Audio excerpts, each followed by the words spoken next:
मैं आपका स्वागत करूं कि आप मेरा स्वागत करेंगे? 19 साल के बाद मैं आया हूं तो आप ही को करना पड़ेगा स्वागत। तू तो ऑफ सेंटर में है। हाँ, कहीं से भी है, लुक सेंटर में रखो। ओके, ठीक है जी। जी चलिए शुरू करते हैं। 19 साल के बाद आप लौट रहे हैं, नई जनरेशन नई पीढ़ी आपको देखने के लिए तैयार है। हमने तो बहुत एंजॉय किया।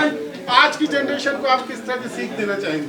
देखिए, आज की जनरेशन को 1997 के बच्चों से 10 गुना ज़्यादा सीख की आवश्यकता है। आज के बच्चे भाग रहे हैं, उन बच्चों को खड़ा करके कुछ न कुछ मार्गदर्शन करना जो माता पिता नहीं कर पा रहे, गुरु भी नहीं कर पा रहे, बच्चे गूगल के साथ जा रहे हैं। तो इसके लिए मैं आया हूँ कि उन बच्चों को मार्गदर्शन चाहिए। तो शक्तिमान का सुपर हीरो लेकर नहीं आया हूँ, शक्तिमान का सुपर टीचर लेकर आया हूँ जो बच्चों को सिखाएगा। हाँ, एक सेकंड का पॉज। अरे साहब, या तो मैं बोलूँ या आप बोलेंगे? ओ साहब, पीछे कोई कुछ नहीं बोलेगा, कोई नहीं बोलेगा कुछ भी पीछे। ओके, बात आइए, चलिए आइए जी। आज जो गाना लॉन्च हुआ उसके देखिए, मैं सीखने की कड़ी में सबसे पहले मुझे महसूस हुआ कि अरे एक सेकंड रुक जाओ, क्यों बोलते हैं आप लोग? ओए, कौन बोल रहे हैं वहां पर? अरे जानवर लोग हो यार। यार आप लोग कितने भी सीनियर हो, जस्ट कीप क्वाइट। आपने मुझे बुलाया बोलने के लिए ना, सुनते क्यों नहीं आप लोग? फिर जो बात करनी है बाहर लेके जाओ ना। Rolling sir. थोड़ी सी शिष्टता रखो आप लोग। सर, गाने के बारे में बता जी देखिए, मैंने जो कहा है कि मैं सुपर टीचर बनकर मैं अपने आप को फिर से लेकर आया हूँ। शक्तिमान में जो मारामारी होगी, जो एक्शंस होंगे वो आएंगे। फिल्म तो बन रही है, कौन शक्तिमान बनेगा मुझे ही नहीं मालूम, मैं आपको जवाब नहीं दे सकता। लेकिन मुझे ये लगा कि बच्चों को सिखाना जितना मेरा हक है शायद नए शक्तिमान का नहीं होगा, क्योंकि उन्होंने कुछ नहीं किया है बच्चों के साथ दोस्ती। एक ज़माने में मुझे याद है जब मैं शक्तिमान का कॉन्सेप्ट लेकर मैं धीरेन्द्र ब्रह्मचारी के गुरु थे, उनके पास मैं लेकर गया था ये पूछने के लिए कि कुंडलिनी होती है कि नहीं। उन्होंने कहा होती है साहब कुंडलिनी के। वो उन्होंने मुझे कहा था मुकेश जी आप ऐसा कर, 80-90 साल के सीधे बैठे हुए थे, बोला ऐसा करिए मुकेश जी बच्चों को योगा सिखाइए। मैंने कहा देखिए, अगर मैं बच्चों को योगा सिखाऊंगा ना सब भाग जाएंगे। पहले उनको दोस्त बनाने दीजिए, चॉकलेट देने दीजिए, उसके बाद जब वो बैठ जाएंगे तो मैं कुंडलिनी की बात करूँ तभी सुनेंगे। कहने का तात्पर्य यह है कि मैं बच्चों को, मैंने 30 साल लगाए हैं, 1997 से 2005। छोटी छोटी मगर मोटी बातें आती थी। उसके बाद हमारा गैप पड़ा 19 साल का। फिर भी मैं समझता हूँ मैं स्कूल के, हिंदुस्तान के ऑलमोस्ट एवरी कॉर्नर के स्कूल में मुझे इन्वाइट किया गया है और बच्चों से, अभी कल ही मैं जयपुर अजमेर के स्कूल से आया हूँ, प्रेसिडेंसी स्कूल से, और वहाँ भी यही बातें निकली कि बच्चे लोगों को आप थोड़ी सी नैतिकता की शिक्षा दीजिए। मैंने कहा साहब बहुत ज़रूरत है। ये गाना बनाने का तात्पर्य ये था कि चलो पहले सबसे पहले शुरुआत करते हैं। बहुत सी बातें आज बच्चों को बताने के लिए, बहुत सारी बातें। मैंने कहा क्रांतिकारियों का एक एंगल है जिसके लिए हम फाइट कर रहे हैं। जय हिंद अभियान में मैं हूँ, जुड़ा हुआ हूँ। हम 8 साल से क्रांतिकारियों को शहीदों का दर्जा दिलाने के लिए सरकार से लड़ रहे हैं। तो मुझे लगा कि 10 में से 8 बच्चों को नहीं मालूम पड़ता कि अशफाकुल्लाह खान कौन था। तुर्रम खान, हम तुर्रम बताया, क्या तुर्रम बन रहे हो तुम, तुर्रम खान बन रहे हो। किसी को मालूम है तुर्रम खान एक क्रांतिकारी था हैदराबाद से? नहीं मालूम। बिरसा मुंडा से लेकर जितने भी नाम आप गिनाना शुरू करो। हमने कहा चलो पहेली के थ्रू हम बच्चों से शक्तिमान पूछेगा। फिर मैंने कहा चलो एक काम करते हैं, मैं ही गाता हूँ इसको। फिर हमको लगा चलो शक्तिमान की कॉस्ट्यूम ऐड करते हैं। पहले शक्तिमान दिमाग में नहीं था, पर मुझे लगा कि शक्तिमान अगर बच्चों से पूछेगा तो 97 की मेमोरी ताज़ा हो जाएगी और वो जो बच्चे सीखते थे उस ज़माने में और आज के बच्चे भी सीखेंगे। इसीलिए ये गाना बनाया है। आज़ादी के वीरों की ये कथा सुहानी लगती है, लाख छुपाया जाए जानी पहचानी लगती है। ये मैंने धृष्टता करके अपनी आवाज़ दी है। और शक्तिमान की जब भी हम कल्पना करते हैं तो मुकेश खन्ना के अलावा हमारे जहन में कोई आता ही नहीं है। आज कई फिल्में बनाने की कोशिश की जा रही है शक्तिमान को लेकर। सर आप ही खुद क्यों नहीं फिल्म बना लेते हैं? नहीं, बना लेते का मतलब क्या साहब, मैं ही बना रहा हूँ। आपको शायद अभी तक मालूम नहीं है, मैं ही बना रहा हूँ सोनी के साथ मिलकर। मैंने उनको बनाने को नहीं दे दिया, हम लोग मिल के बना रहे हैं। नहीं, आप कास्टिंग की बात कर रहे हैं या बनाने की बात कर रहे हैं? आप कहते हैं कि आप तो आप बोलिए कि शक्तिमान आप क्यों नहीं बन जाते, ये आप बोलना चाहते हो? करेक्ट। देखिए बहुत सारे एंगल्स हैं उसमें। कमर्शियल लेंस भी, कमर्शियल भी एक सेंस होता है। 200 करोड़ की फिल्म बनने वाली है। हालांकि मैंने तो इनको साफ कह दिया था कि सर आप ऑल ओवर इंडिया में ऑडिशन करा दीजिए सर, आप शक्तिमान के लिए पूरा इंडिया खड़ा हो जाएगा, नए लड़के को लेकर आइए, शक्तिमान के लिए स्टार की आवश्यकता नहीं है। सो बट वो एंगल मत छेड़िए, क्योंकि उसके मैं ज़्यादा नहीं बोल सकता।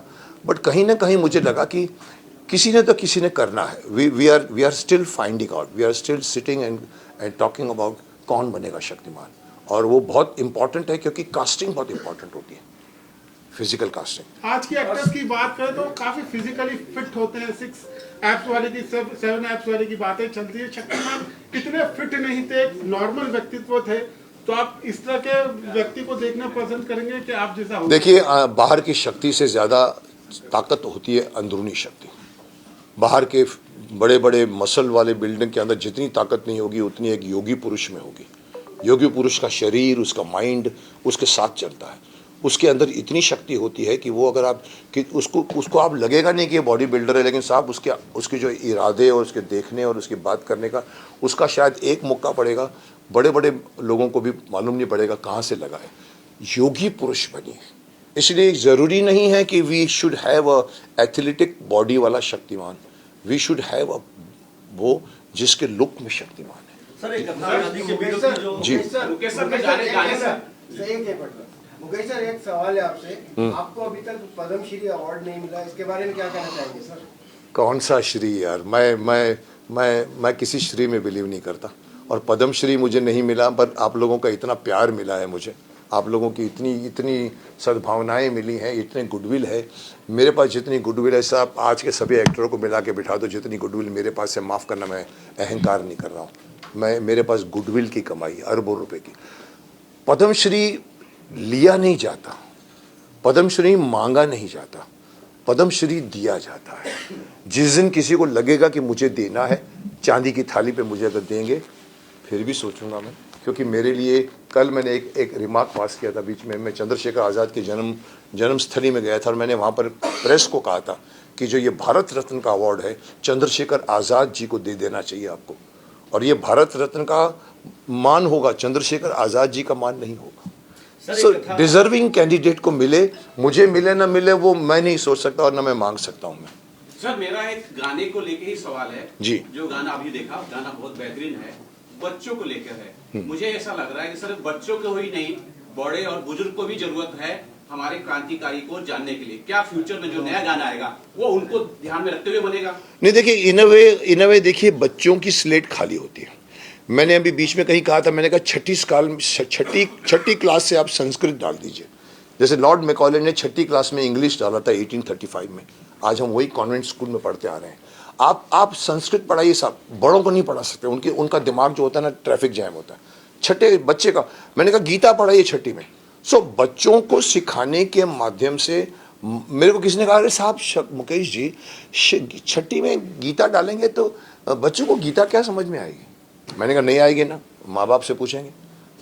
अगर माँ बाप को भी नहीं आएगी, कुछ माँ बाप ऐसे होते शायद उनको भी पता नहीं होते, तो वो अपने दोस्तों से पूछेंगे, अरे मेरा बच्चा पूछ रहा है मुझे बताओ यार, अदरवाइज मुझे बुरा लगे। So that this is the way you will teach Gita to everyone, which is the most essential element of today. जिंदगी का जीने का तरीका गीता सिखाती है। अफसोस की बात है कि हम दुनिया भर के अलग अलग फिल्में देखते हैं, लिटरेचर पढ़ते हैं, हमारे खुद के संस्कृत में बने हुए न वेद पुराण, न उपनिषद, न रामायण, न महाभारत पढ़ते हैं। पढ़ के देखिए साहब। सर आजकल के बच्चे जो हैं माता पिता से और सर काफी महान पुरुषों से काफी दूर रहते हैं। और सर ये जो कथा आजादी के वीरों की कहानी है, इसमें सर क्या कुछ एक्टिंग के जरिए भी कुछ ऐसा संदेश शक्तिमान के रूप में देखने को मिलेगा ताकि बच्चे और ज्यादा उसको कैच कर सकें? देखिए, आपका पहला सवाल ये है कि आजकल के बच्चे माँ बाप से दूर होते जा रहे हैं।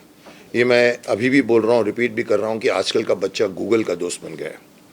आज ना वो अपने माँ बाप से पूछता है, ना टीचरों से पूछता है, वो गूगल को पूछता है, अरे मेरे पेट में दर्द हो रहा है मैं क्या करूँ। They have depended so much on this thing. तो उसके बच्चों ने जो माँ बाप से नहीं सीखते, न बैठते हैं, उनको हमें तैयार करना पड़ेगा। गाना is the most sweet medium to teach. हम गद्य में सिखाएंगे, डायलॉग्स होते हैं, सब किताबें होती हैं, कहानियाँ होती हैं, लेकिन एक बहुत ब्यूटीफुली गाना बन जाए, वो गाना आपके दिमाग में घुसता है। तो ये नॉलेज जो हम देना चाहते हैं ये क्रांतिकारियों के नाम की सिर्फ बच्चों के लिए नहीं है. Let this become very popular. All this क्रांतिकारियों की पढ़ाई स्कूल की किताबों में होनी चाहिए. हमारे इतिहास को बाहर वाले लिखते हैं, हमने नहीं लिखते. हमारे यहाँ पर मुगल खानदान सिखाया जाता है, झांसी की रानी के बारे में नहीं बताया जाता है. यहाँ पर मदर टेरेसा के बारे में लिखते हैं, झांसी की रानी के बारे में कम लिखते हैं. क्यों? क्योंकि हमारा बनाने वाले सिलेबस बाहर के हैं. मुझसे पूछो तो मैं एक लाइन में कहूँगा, आज का एजुकेशन सिस्टम को टोटली रिवैम्प कर देना चाहिए. गुरुकुल में चलिए साहब, आप गुरुकुल की टीचिंग सिखाइए. भले आप अपने कमरों में सिखाइए, पेड़ के साथ बैठ के ज़रूरी नहीं है बैठते थे राम और वो. आप गुरुकुल में सिखाइए. एक बच्चा 13 साल की उम्र में सेल्फ सफिशिएंट हो जाता है. उसको कपड़ा बुनना में सीना भी अच्छो. तो इस सदी का सबसे बड़ा इन्वेंशन है ये मोबाइल फ़ोन. पर सबसे कौन सा वर्ड, चल मोबाइल के सारे कनेक्शन बंद कर दो, सारे जो कमाई कर रहे हैं आपके, और आपको सब कुछ सीखना करना पड़ेगा अपने आप से. आप फिर फिजिकल जिंदगी जीना शुरू करोगे. अभी आप आर्टिफिशियल वर्ल्ड में जी रहे हो. जी इनको यहीं से तीर आ रहे हैं, कुछ नहीं यहाँ से आने दो. जी बोलिए. सर